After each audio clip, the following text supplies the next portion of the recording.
Hey guys, welcome back to my channel and welcome to another reincarnation video. The last video I did a reincarnation you guys really liked, and I am happy to do these videos because I find them to be super interesting. I think it's some of the most interesting content I actually cover. There's a ton of evidence backing up these reincarnation cases, and if you've not yet seen one of my reincarnation videos, I really recommend checking them out. I have a bunch of them. I'll link them all below. I've been doing them now since I think it's been about 2 years now, so I have quite a few. And today I'm going to be telling you the story about a little boy named Cameron Macaulay, who I think may have been reincarnated. You guys will have to let me know what you think after hearing the details behind this one. So Cameron was born in Glasgow, Scotland. So he lived with his mother Norma and his other brother, and she was a single mother of the two of them. But Cameron claims that he was reincarnated, and he claims that he was also named Cameron in his past life. He said that he remembered living on an island in Scotland called Barra.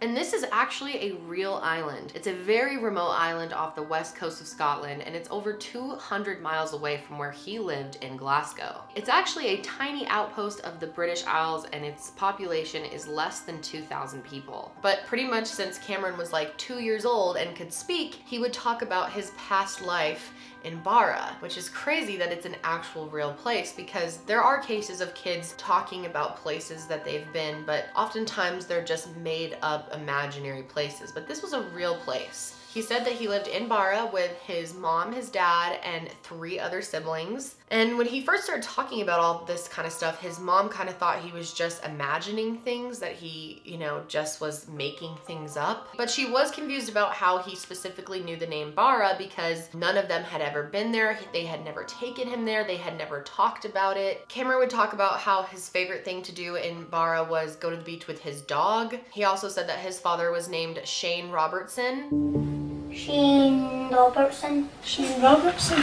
Yes. So who was Shane Robertson again? My father died. My father died. And he said that he remembered his father dying in a car accident. He also would talk about his Barra mom and how she had really long hair, and then at one point she cut her hair really short. He just would remember all these little details about his previous family. So whenever his family would ask him, how did you end up with us then? How did you get from there to here? He would say that he remembered falling through a hole, and then all of a sudden he was with his new family. And what's strange about this is there are other cases of children who may have been reincarnating, claiming to have fallen through a hole. So this isn't the first one to report this. He would tell his mom how he really loved and missed his Barra mom, and how she would really love her as well, that she was a really nice person, and how he thinks they would all just get along. He said that he loved both of his moms the same, and he even called himself a Barra boy, like he was part of this town. When he was with his friends, he would tell them about his previous life in Barra and how he was reincarnated, and how none of them should be worried about dying because you'll come back again as something else. Cameron first started talking about his life in Barra when he was around 2, and it went on till he was 5. So, okay, oftentimes kids will talk about something, but they'll oftentimes let it go unless it was real. What are the chances that a kid would continuously bring something up over years if it was not real to them? And he would constantly talk about how he missed his Barra mom, and Norma was starting to get really worried about him. She could tell it was almost starting to really stress him out, to the point where it was causing emotional damage on him. And she didn't really fully believe that this really was a past life. She didn't really know what to make of it. So she decided to do some more research and just figure out what was going on. So she decided to meet with a psychologist who was named Dr. Chris French, and he is actually an editor for the magazine called Skeptic. This is a magazine basically about debunking different paranormal stories and phenomena, and she was hoping that talking to him would kind of give her some clarity. So the first thing that he brought up is, kids have wild imaginations, and there's also a lot of stimulants around in the modern world. There's TV and movies and books and all these different places that he could have heard of Barra from. His mom said, maybe this is possible, but the thing is she watched TV with him at all times. She doesn't even recall a time that he was watching it alone, and never has she heard Barra Barbara been mentioned on the TV? And plus, why would he get so obsessed with that for years? Dr. French also came up with the idea that maybe he had just heard another kid talk about Bara before, or maybe he knew someone who used to live there and he was kind of talking about their life or imitating them in some way. Maybe he was jealous or thought it was an interesting story, or even just got confused. Norma felt like this did not really explain anything, felt like it was kind of a weak attempt. So she decided she was going to talk to a child psychologist instead named Dr. Karen Majors. And she specialized in the concept of children living imaginary lives. But the thing was, is she said that the way that Cameron described his past life was very different than the way other kids talk about imaginary lives. She said that most kids understand that even though they have an imaginary friend, they still kind of understand that the friend is not real. However, Cameron was 100% certain that this story was real. She also talked about how kids, when they have imaginary friends or an imaginary situation, they can also imagine the ending. They can decide the outcome of what happens, and in Cameron's case, it didn't end well, and he's very distressed and depressed about it. Cameron's experiences don't really fit into that pattern, so I think it's about exploring other possible interpretations about how to understand Cameron's experience. So Norma felt like she didn't have any good answers still, so she thought the next best thing to do here was to just take him to Bara. I mean, at least it's a real place and she can bring him there. She felt like it was important to take him because he would come to conclusions. Either he would recognize it and say, yes, 100% I lived here, or he would come to the conclusion that maybe this was all in my head, I don't recognize this. Before they left though, another doctor, Dr. Jim Tucker, came to interview Cameron, and he is actually a child psychologist who's done tons of research on kids who claim to remember their past lives, and we've actually talked about him in a couple of reincarnation videos. He was so intrigued by Cameron's story that he decided to fly from Virginia all the way to Glasgow in order to meet with the family and work with them directly. So while Jim was there, he interviewed him, and listen to what Cameron had to say. And it was white. How many stories were there? 11.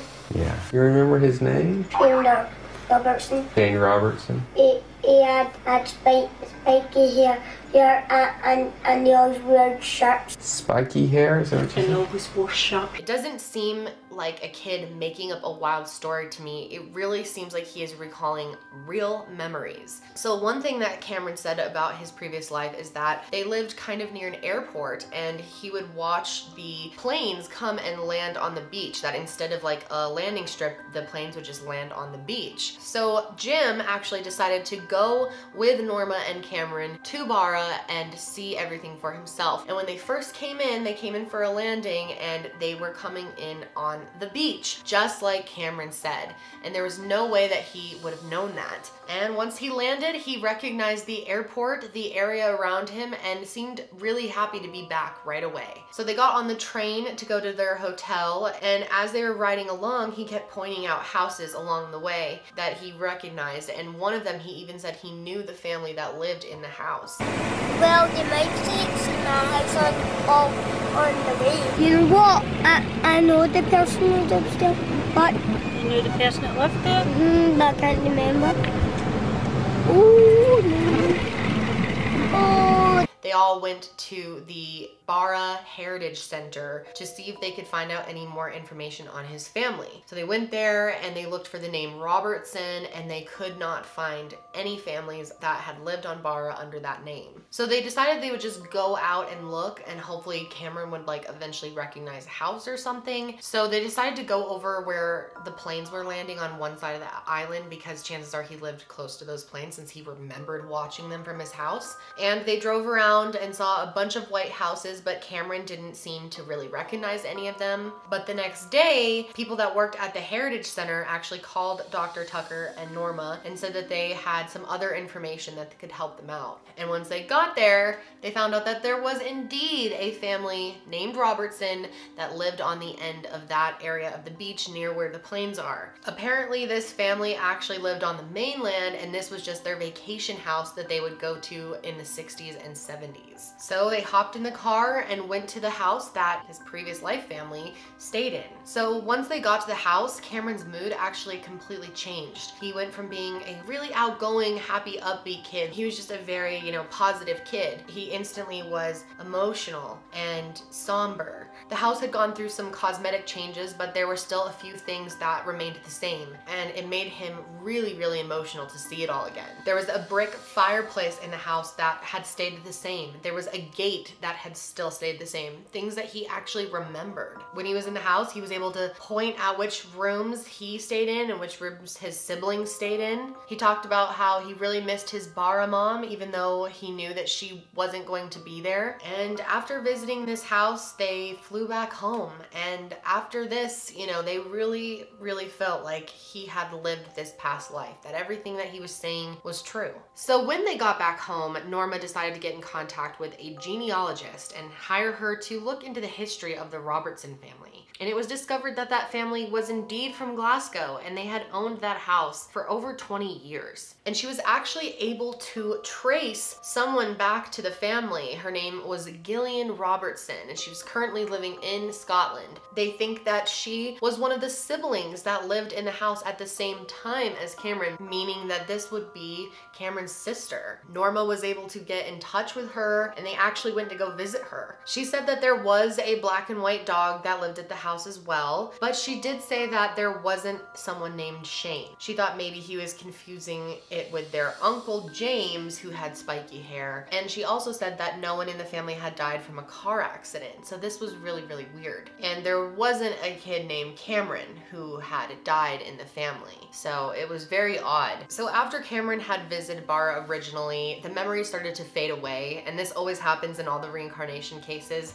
As the kids age, the further they are from birth, the further their memories seem to be. And there's kind of this sweet spot where you can even remember. So there's obviously not as much proof with this one as there is with others. There's definitely some really weird things. I've seen some reincarnation cases with like some insane proof though. So there's no way to say for sure that he was reincarnated, but I definitely think there's enough here to just think that this is really weird, that something odd is going on. And I'm curious what you guys think. If you don't think it's reincarnation, what do you think this is? Why do you think he knew about Bara? I mean, how did he know about Bara? How did he know about this house and the planes and the dog that was living at the house? I mean, all these different things. It seems like a lot to just have guessed correctly, and why? Is it possible that maybe he got some of the details wrong because he's mixing up multiple past lives? I mean, if reincarnation is real, maybe we all live a bunch of different lives, and maybe he was mixing up details from multiple lives? It's really, really interesting. Eventually, Cameron moved on with his life. The memories completely stopped, and he's just a normal kid now. But this is definitely one of those stories that just makes you really think, is there more to life than we think there is? Will we actually get to be reverted to our childlike state when we're old? That's one of the things that Cameron would talk about, is how nice it was to go from being a grandpa to like falling through a hole and then all of a sudden being a kid again,